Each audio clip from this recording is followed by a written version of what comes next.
नमस्कार दोस्तों, जय हिंद। कल हम लोग का जो 9 नवंबर का पेपर था, जिसका शुरुआत का 25 क्वेश्चन हम लोगों ने किया, बाद का 25 क्वेश्चन आज करेंगे इस सेट में। प्रतिदिन हम लोग 25 क्वेश्चंस कर रहे हैं।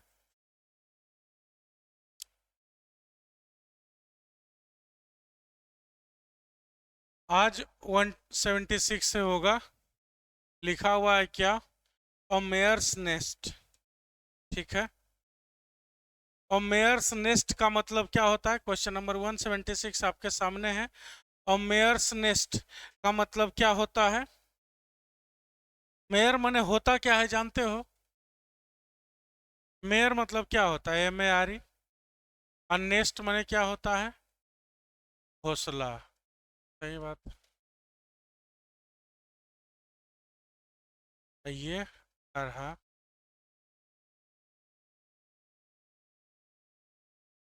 तो ए मेयर्स नेस्ट कब यूज किया जाता है? किस स्थिति के लिए यूज किया जाता है? वैसा स्थिति जो बहुत ही दुखदाई हो। मतलब छोटा सा रूम में है, 2 बाई 2 का कमरा है, उसमें 4 बाई 4 आदमी को बैठा दिया है, तो क्या होगा? देह अटकेगा तो सर टकराएगा, सर अटकेगा तो पैर टकराएगा, वही स्थिति आ जाता है। तो इसके लिए होता है बहुत बुरी या दुखदायक स्थिति। ठीक है।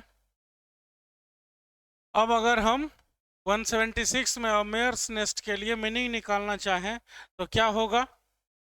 हो जाएगा ए कॉम्प्लिकेटेड सिचुएशन। क्लियर? अगला है बिसाइड वन सेल्फ। बिसाइड माने क्या होता है? बगल में, बगल में। वन सेल्फ माने खुद, किसी के लिए भी कह रहा है।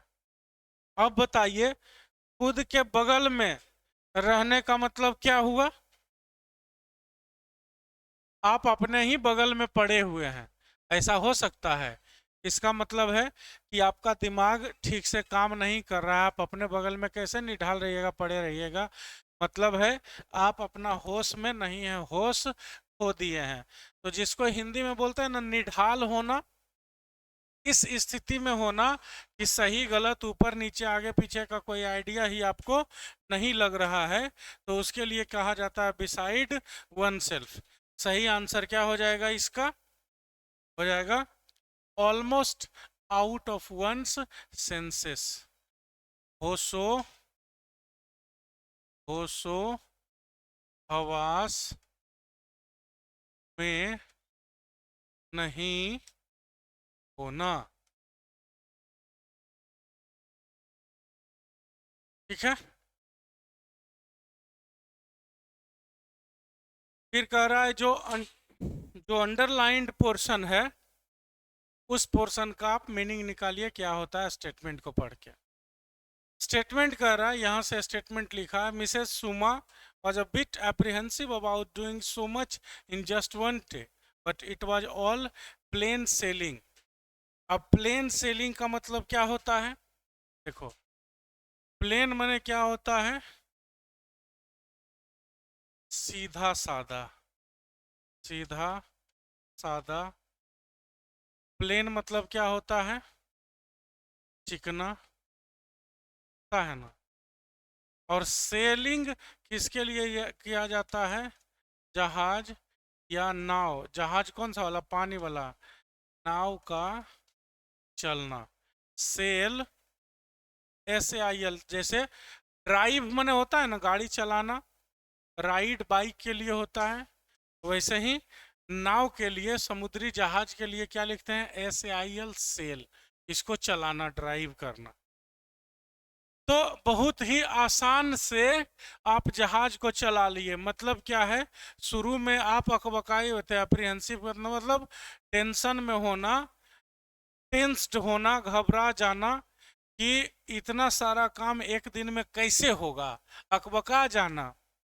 लेकिन क्या है, जब उसने किया तो देखा कि it was a plain sailing, माने सब कुछ आसानी से ही हो गया, कहीं कोई दिक्कत नहीं हुआ। तो प्लेन सेलिंग को क्या कहेंगे, वेरी इजी। ऑप्शन नंबर 2 लगाएंगे 178 में। अगला फिर से यहाँ से स्टेटमेंट शुरू कर रहा है, बोल रहा है कि जो अंडरलाइंड है उसमें देखिए कि क्या सब्स्टिट्यूट होगा। Between Raima and Saima the former is intelligent while the latter is beautiful. हम लोग जानते हैं दो नाम जब मेंशन किया रहे तो पहला वाला को इंडिकेट करने के लिए फॉर्मर और बाद वाला को इंडिकेट करने के लिए, सॉरी यहाँ पे बाद वाला को इंडिकेट करने के लिए लेटर होता है। तो फॉर्मर के साथ लेटर लिखा हुआ है ही, तो इसमें कहीं किसी तरह का कोई समस्या नहीं है। और कोई समस्या नहीं होगा तो हम लोग क्या लिख देंगे, नो सब्स्टिट्यूशन रिक्वायर्ड। दो नाम जब लिखा हुआ रहता है किसी भी सेंटेंस में, जब दो नाउन लिखा हुआ रहे और नाउन का हम रिपीटिशन नहीं करना चाहते हैं और कह रहे हैं कि जो पहले नाम लिखा हुआ है उसके बारे में आगे ये कह रहा हूँ, जो बाद में लिखा हुआ है उसके बारे में ये कह रहा हूँ, तो जो नाम पहले लिखा गया है उसके लिए टर्म यूज किया जाता है फॉर्मर और बाद वाला के लिए यूज किया जाता है लेटर। ठीक है, लेटर लिखा हुआ है ही, इसमें कोई सब्स्टिट्यूशन इसको नहीं चाहिए। अगला करा the scientific study of worms and insects. कीड़े मकोड़ों का जो साइंटिफिक स्टडी होता है उसको हम क्या कहते हैं। अब देखो क्या क्या लिखा हुआ है, लिखा हुआ है एंटोमोलॉजी। ये हमने एक बार और किसी वीडियो में डिस्कस किया है, इसको याद कैसे रखेंगे। एंट मने चींटी होता है ना, कीड़ा मकोड़ा ही कहते हैं हम लोग कहने की भाषा में चींटी को। तो एंटोमोलॉजी, हालांकि वो ANT होता है लेकिन फिर भी याद रखने के लिए एंटोमोलॉजी मने आंट का, चींटी का स्टडी माने कीड़ों मकोड़ों का जो स्टडी होता है वो क्या कहलाता है, एंटोमोलॉजी। अब बाकियों का हम देख लेते हैं। एनाटॉमी किसको कहते हैं, तो जीव विज्ञान का एक सेक्शन है जो हमारे शरीर की रचना के बारे में बताता है, हमारे शरीर के सारे कल पुर्जों के बारे में बताता है, सही गलत जो मानव शरीर से रिलेटेड पढ़ाई होता है, तो इसको क्या कहेंगे, शरीर, शरीर की रचना, या इसको हम ये भी कह सकते हैं study of human body.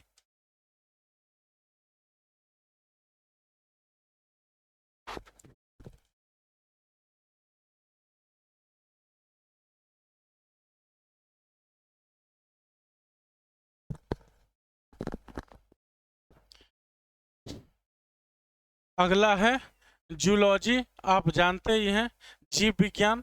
Zoology मने मने क्या बोलते हैं इसको, जो जंतु विज्ञान, सॉरी जीव विज्ञान तो बायोलॉजी हो जाता है, जंतु विज्ञान। और एक होता है बोटनी जो होता है पेड़ पौधा वाला। और एनेमोलॉजी किसको कहते हैं जानते हो, एनेमोलॉजी कहते हैं हवा के माने स्टडी, स्टडी ऑफ विंड्स,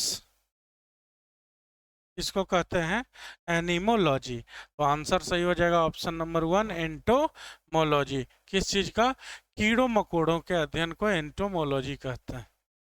181 क्या होगा, कह रहा है सिनोनिम बताइए हमें किसका, पॉपुलस का। पॉपुलस माने क्या होता है, घनी आबादी वाला, जहाँ खूब आदमी, पॉपुलेशन एकदम कचाकच भरा हुआ है, उसको हम क्या कहते हैं, पॉपुलस एरिया कहते हैं। पूरा एकदम लोग कचाकच भरा हुआ है, चलने का जगह नहीं है, पतला पतला गली है, तो बहुत ही माने आदमी के हिसाब से वहाँ पे बहुत ही डेंस एरिया है वो, तो उसको पॉपुलस एरिया कहते हैं। बहुत सारा आदमी, छोटा सा मोहल्ला है उसमें 2 लाख आदमी है, तो वो पॉपुलस एरिया कहलाता है। पॉपुलस माने क्या हो गया, घनी आबादी वाला। और घनी आबादी वाला को हम लोग क्या कहेंगे, क्राउडेड। क्राउडेड माने क्या होता है, भीड़ भाड़ वाला। तो भीड़ भाड़ और घनी आबादी, क्राउडेड और पॉपुलस, ये दोनों सेम ही हो गया। इनएक्टिव मैंने जानते हैं, जो एक्टिव नहीं होता है। स्लीपी मैंने सुस्त होता है। और लाइफलेस मैंने मृत होता है। तो ये तीनों में से कोई नहीं होगा। फिर है कंजुमेट। कंजुमेट का मतलब क्या होता है जानते हो? कंजुमेट का मतलब होता है निपुण, है ना, निपुण। कंजुमेट का मतलब होता है, उसको क्या बोलते हैं हिंदी में? आदर्श जो आपका होता है। एक्सपर्ट कह सकते हैं इसको, दक्ष जिसे बोलते हैं, EXPERT, एक्सपर्ट कह सकते हैं इसको। ये टी है, एक्सपर्ट। अब इसका एंटोनिम पूछ रहा है। जो दक्ष है उसका उल्टा क्या होगा? तो इनेप्ट मतलब क्या होता है? अकुशल, है ना। मतलब क्या होता है? एकदम से अनुभवहीन, जिसको कुछ नहीं आता है, कुछ नहीं बुझा रहा होता है, जिसको कुछ भी समझ उमझ में नहीं आता है, उसको क्या कहते हैं? इनेप्ट। ठीक है, तो यही ऑप्शन नंबर 1 इसका सही आंसर हो जाएगा। आइडियल माने क्या होता है? आदर्श, कि हाँ एकदम सही, इतना ही होना चाहिए, यही परफेक्ट वैल्यू है, यही आइडियल वैल्यू है। सूदिंग मतलब क्या होता है? सुखकारी। सुखकारी मतलब एकदम अच्छा महसूस करवाने वाला, फील गुड, है ना, फील गुड वाला, उसको सूदिंग कहते हैं। और वरीसम मतलब क्या होता है? चिंताजनक। ठीक है, तो इसका हो जाएगा ऑप्शन नंबर 1, कंज्यूमेट का इनेप्ट हो जाएगा। क्लियर है? सारे वर्ड जो हैं बहुत ही इंपॉर्टेंट हैं, इसलिए ध्यान से।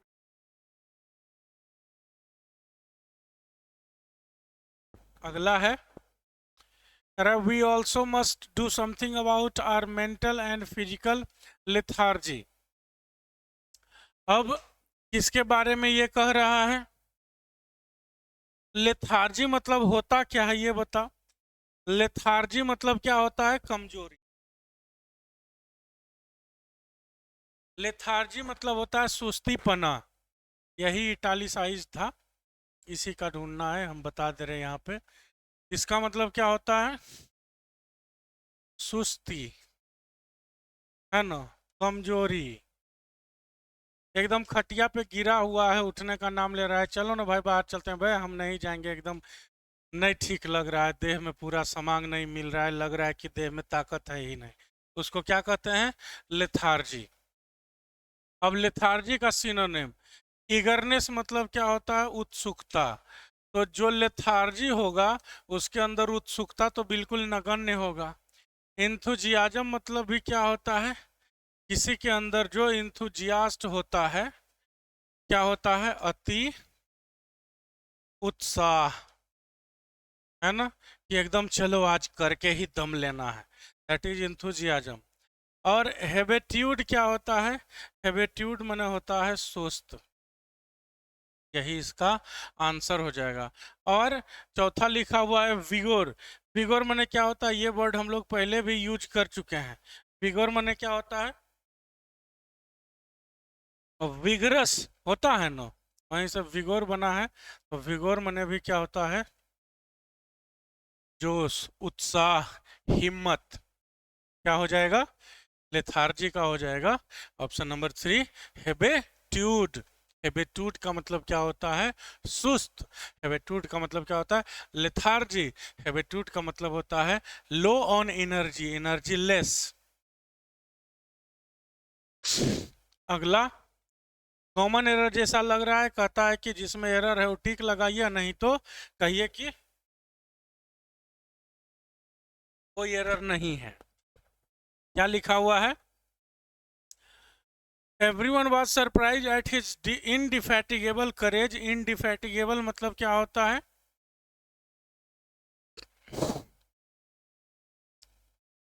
इनडिफैटिगेबल का मतलब क्या होता है? कि जिसको कोई भी कम नहीं कर सके, खत्म नहीं कर सके, जिसको कोई हरा नहीं सके, जिसको कोई वापस पीछे नहीं धकेल सके, जो हमेशा जीत रहा हो, जो अजेय है, जिसके ऊपर किसी और का विजय संभव नहीं है, जिसको डिफीट करना, जिसको हराना संभव नहीं है, उसको कहते हैं इनडिफैटिगेबल।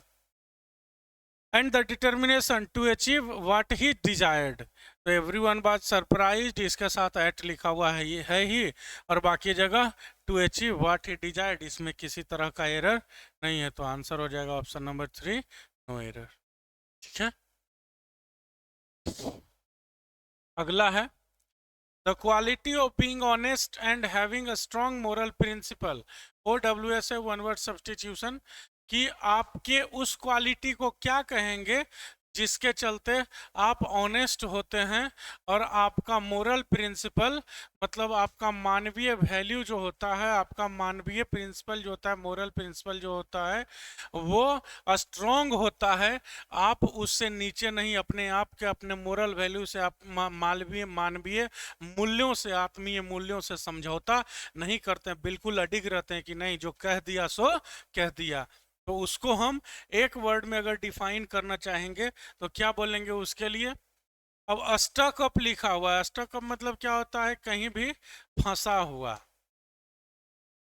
आपका दांत में खाना का कोई टुकड़ा फंस गया है, चाहे आप ट्रैफिक में फंस गए हैं, चाहे कोई बिल में कोई फंस गया है, कोई मुद्दा में कोई फंस गया है, आगे बढ़ ही नहीं रहा, एकदम ट्रैफिक जाम वाला स्थिति है, हॉल्ट हो गया, रुक गया, आगे नहीं बढ़ पा रहा है, तो उसको क्या कहते हैं? ए स्टक अप सिचुएशन, फंसा हुआ। और इंटेग्रिटी, इंटेग्रिटी का मतलब क्या होता है?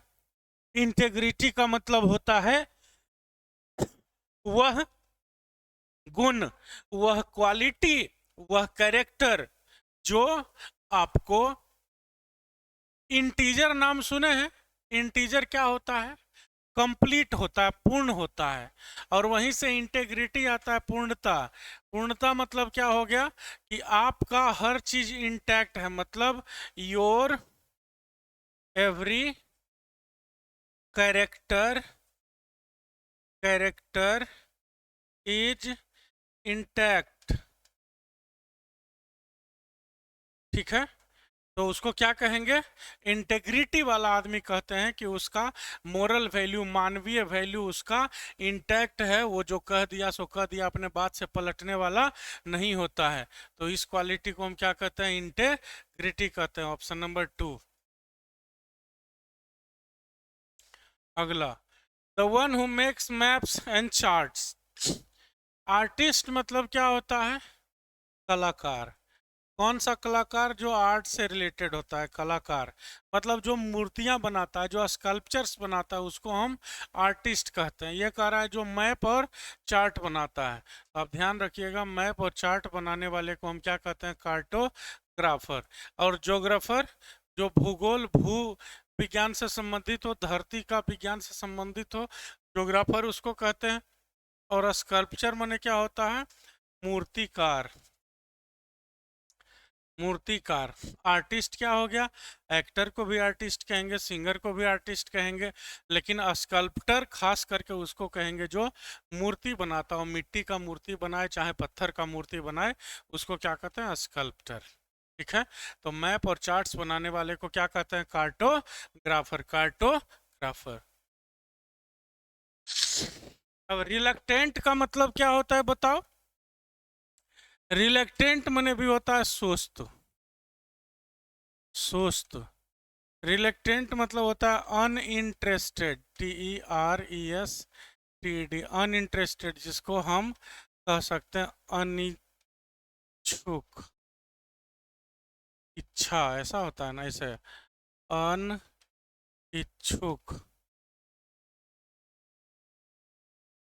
ठीक है, अब इसका सिनोनिम पूछ रहा है हमसे अनइंटरेस्टेड का, तो डेफिनिट माने क्या होता है? निश्चित। हेजिटेंट मतलब क्या होता है? हिचकिचाहट। हिचकिचाहट। और कॉन्फिडेंट मतलब क्या होता है? कॉन्फिडेंट माने होता है निश्चिंत, माने जो अपने आप में कॉन्फिडेंस में हो कि हाँ ये सही या ये गलत है। और इनडिस्क्रीट का मतलब क्या होता है? इनडिस्क्रीट का मतलब होता है अभद्र। इनडिस्क्रीट का मतलब होता है नॉट गुड। इनडिस्क्रीट का मतलब होता है बैड या अनकल्चर्ड, CULTURE, अनकल्चर्ड, अनसोशल जो होता है उसको इन डिस्क्रीट बोलते हैं। तो बताइए 187 का ऑप्शन क्या हो जाएगा? 187 का हो जाएगा हेजिटेंट। किसी भी चीज के बारे में पूछो कि हाँ जी ये काम करना है, तो बताएगा ही नहीं कि करना है कि नहीं करना है, सोच रहे हैं कि कर लें। तुम ही बताओ ना, करें कि नहीं करें। अच्छा शाम में बताते हैं, तो मतलब क्लियर बताने में वो सक्षम नहीं हो रहा है, वो अभी हिचकिचा रहा है, अंदर से कंफर्म्ड अपने आप में नहीं है। उसी को रिलक्टेंट या हेजिटेंट कहते हैं, जिसकी अंदर से किसी भी चीज के प्रति इंटरेस्ट या प्रबल इच्छा नहीं है। अगला, it was a very important meeting, but I stayed cool as ice because I knew our product was the best. अब कह रहा है कि जो अंडरलाइन पोर्शन है तो क्या होगा? I stayed cool, लिखा हुआ है ना, cool as ice। अब इसके जगह पे कह रहा है कि आप ढूंढिए कि इससे बेहतर और कुछ हो सकता है क्या। तो असल में जो कहावत है कि किसके जैसा मैं ठंडा था, तो लिखा जाता है as cool as a cucumber, खीरे की तरह शांत होना, बर्फ की तरह शांत होना नहीं, कि मैं अपने जिस पोस्चर में हूँ उसी में हूँ, लेकिन मैं नॉन रिएक्टिव हूँ, मैं कूल हूँ, मेरे ऊपर किसी भी परिस्थिति का असर नहीं पड़ रहा है ना। ऐसे भी जानते हो खीरा हर मौसम में उपज जाता है, उसको गर्मी ठंडा बरसात से ज़्यादा कोई फर्क नहीं पड़ता है। तो असल में जो प्रोवर्ब जाता है वो क्या होता है, जो इडियोमेट्रिक फ्रेज जो है, जो इडियम है, वो क्या है? Cool as a cucumber. तो ऑप्शन नंबर 2 हो जाएगा। To give someone the cold shoulder. अब to give someone the cold shoulder का मतलब क्या होता है जानते हो? कोल्ड शोल्डर माने क्या हुआ? शोल्डर माने हुआ कंधा। अब कंधे से सहारा देना। कोल्ड माने क्या होता है? कम, धीमा। जैसे कहता है कि that was a cold reply, माने इंटरेस्टफुल नहीं लग रहा था, इंटरेस्टिंग नहीं लग रहा था, ऐसा लग नहीं रहा था कि वो अंदर से पूरा अपने अंतरात्मा से वो आंसर किया हो, ऐसा नहीं लग रहा था। कोल्ड रिप्लाई मतलब एकदम इंटरेस्टलेस कि हाँ ठीक है देख लो, अगर हो रहा है तो कर लो, इस तरह का। तो वैसे ही कोल्ड शोल्डर का मतलब क्या हुआ कि किसी को अपना कंधा दे के मदद नहीं करना, ऐसा करना कि उसको लगे कि कुछ नेगेटिव डाल रहा है। एग्जैक्ट हिंदी में टू गिव कोल्ड शोल्डर का मतलब होता है उपेक्षा करना। ठीक है। अब उपेक्षा करना का मतलब समझ में आता है क्या होता है? उपेक्षा करने का मतलब होता है कि किसी भी आदमी को एक तरह से कह लो, अगर इंग्लिश में बोलना एक वर्ड तो इसके लिए होगा IGNORE, इग्नोर करना। कि हाँ ठीक है तुमको करना है तो कर लो, देखते हैं, मतलब वैसा कोई इंटरेस्ट उसमें नहीं दिखाना। ठीक है, तो इग्नोर के लिए डायरेक्ट ये ऑप्शन आ गया, option number 1 to ignore someone. क्या होगा? To give the cold shoulder. आगे है true colours. True colours, true मने सही और कलर मने रंग। तो किसी का सही रंग अगर आप देख लिए, तब कहते हैं ना हम लोग बोलचाल की भाषा में कि आज तुम अपना सही कैरेक्टर दिखा दिया, सही चरित्र दिखा दिया, you shown me your true colour today. तो क्या होगा? सही चरित्र। ट्रू कलर मतलब असल में तुम क्या हो वो हम जान गए। I knew your true colours. तो क्या होगा? Real character.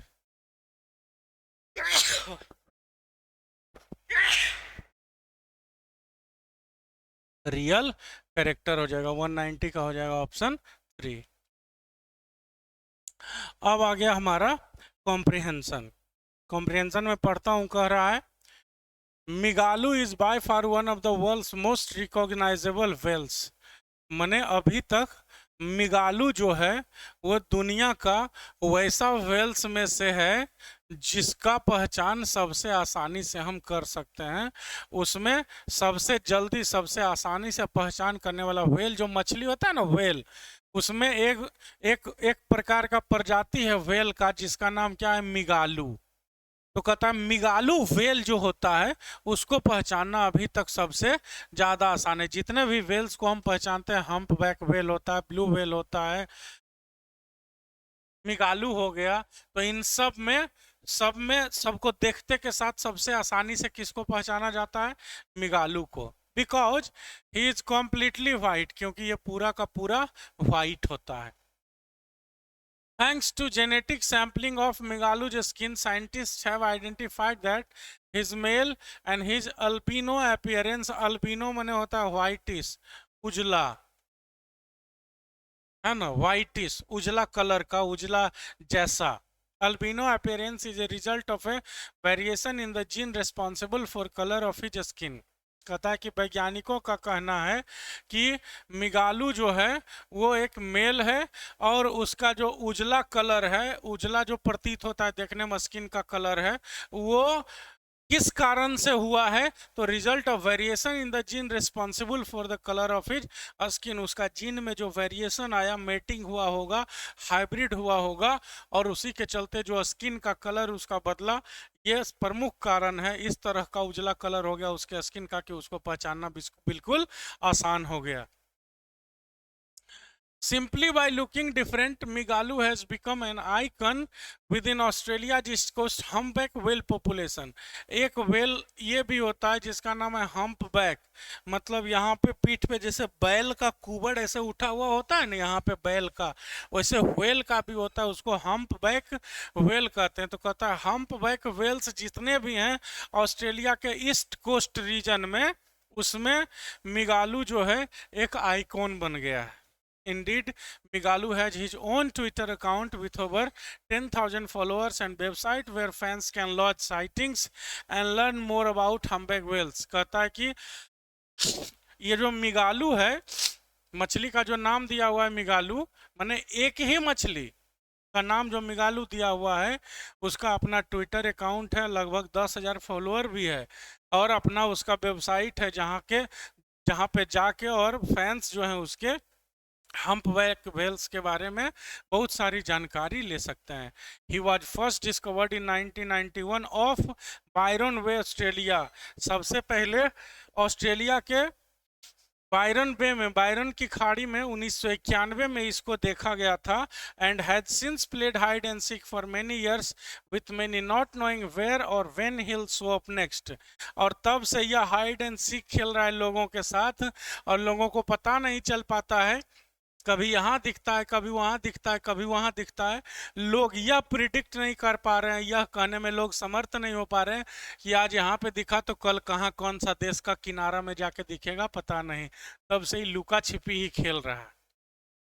His event surprised kiwi fans by showing up in New Zealand waters. यहाँ तक कि ऑस्ट्रेलिया से 2000 किलोमीटर से भी ऊपर दूर है शायद न्यूजीलैंड, वहाँ भी पहुँच गया। न्यूजीलैंड में भी लोग देखे कि अरे मिगालू यहाँ पहुँचा हुआ है, मतलब न्यूजीलैंड के समुद्र में भी उसको पाया गया, और न्यूजीलैंड के लोग सरप्राइज्ड हो गए कि इसका लोकेशन तो ऑस्ट्रेलिया का ईस्ट कोस्ट है, यहाँ कैसे दिख गया। With the last official sighting 2 years ago, the time has once again come for us to ask. मतलब लास्ट किसी ने ऑफिशियल साइटिंग, मतलब ऑफिशियली जो उससे रिलेटेड लोग हैं, ऑफिसर हैं, वो उन्होंने अब से 2 साल पहले उसको देखा था और तब से नहीं देखा गया है। तो कह रहा है कि समय आ गया है ये पूछने का, वेयर इज मिगालू। 2 साल पहले दिखा था और तब से अभी तक दिख नहीं रहा है, तो पूछने का समय आ गया कि भाई आखिर हुआ क्या, ठीक है कि नहीं है, कहाँ है मिगालू। Already this year, there have been false sightings such as a near all-white whale spotted of New South Wales. कराए इस साल पहले ही एक लगभग पूरा उजला व्हेल को न्यू साउथ वेल्स जगह का नाम है, उधर देखा गया। To make things more confusing, regular-looking humpbacks can trick whale watchers when they flip upside down due to their white bellies. कह रहा है कि जो हम्पबैक व्हेल्स होते हैं उनका पेट वाला एरिया जो होता है, ये वाला एरिया उजला होता है। वो तो ऐसे पानी में तैरते हैं, पीठ ऊपर पेट नीचे, तो क्या करते हैं दर्शकों को कंफ्यूज करने के लिए वो ऐसा उल्टा गोता लगाता है।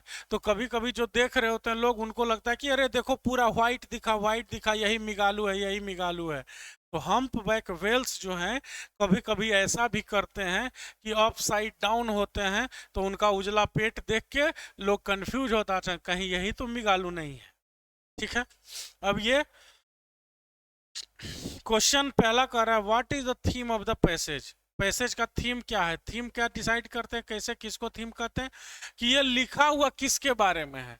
तो एक मिगालू नाम का जो है व्हेल है, पूरा व्हाइट कलर का, हम्प बैक फैमिली का है, उसी के बारे में लिखा हुआ है पूरा का पूरा कहानी। तो अगर पूछेगा कि इसका थीम क्या है तो क्या कहेंगे, कहेंगे इसका थीम है द साइटिंग ऑफ मिगालू, मिगालू का दिखना, अभी यहाँ कभी वहां, पता नहीं कहां कहां।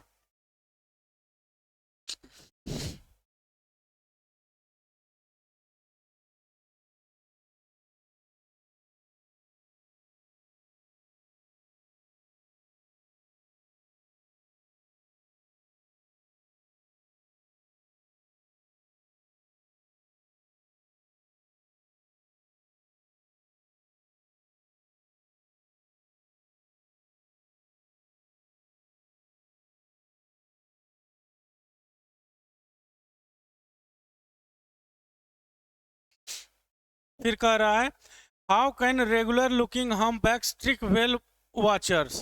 कह रहा है कि रेगुलर वाला जो हम्प बैक वेल होता है वो कैसे धोखा देता है देखने वाले को, तो बताए थे वो ऐसे चित होके पलटता है, मतलब अप साइड डाउन होके पलटता है, और पेट उसका रहता है पूरा उजला कलर का, तो लोग को लगता है कि यही मिगालू है। तो कैसे करता है ये, अप साइड डाउन हो जाता है। तो इसके लिए कौन सा ऑप्शन है, by showing their white coloured bellies, अपना उजला कलर का पेट दिखाता है, इसका भी होगा ऑप्शन नंबर 3, उजला कलर का पेट दिखाता है, अपसाइड डाउन ऐसे कूदता है, तो दर्शकों को लगता है कि कहीं यही मिगालू तो नहीं है। अगला, वेयर वाज मिगालू फर्स्ट डिस्कवर्ड, सबसे पहले कहाँ था, तो ऑस्ट्रेलिया में था, क्लियर लिखा हुआ है उसमें, ऑस्ट्रेलिया में, पक्का ना, कहाँ पे, ऑस्ट्रेलिया का ईस्ट कोस्ट रीजन में था, तो हो जाएगा ऑप्शन नंबर 2 ऑस्ट्रेलिया। फिर कह रहा है select the suitable word given in the passage which means turn over with a sudden quick movement.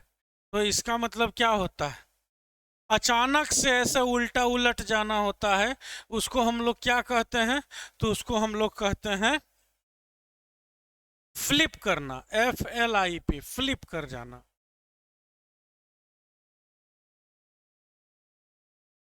फिर what is the tone of the speaker, speaker का बोलने का लहजा क्या है, किस लहजे में स्पीकर बोलना चाह रहा है।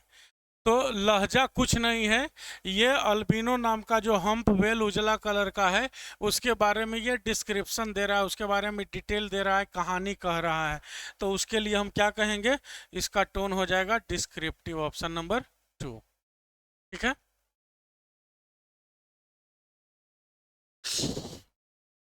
अब आगे का 5 क्वेश्चन हम लोग का है क्लोज टेस्ट। देखो कह रहा है it was a cool and windy day, मतलब ठंडा था और थोड़ा थोड़ा हवा, मतलब दिन, जिस दिन का ये बात बोल रहा है राइटर, उस दिन थोड़ी थोड़ी ठंडक थी, एकदम बढ़िया वाला जो लोग पसंद करते हैं, और थोड़ा थोड़ा हवा भी चल रहा था। शीला, जोरा, Lamba and I were our way to the park to play the slides. अब ये चारों जो थे वो पार्क जा रहे थे स्लाइड्स पे, मतलब वो ऐसे फिसलने वाला बच्चों का नहीं होता ऊपर चढ़ के, वो खेलने के लिए।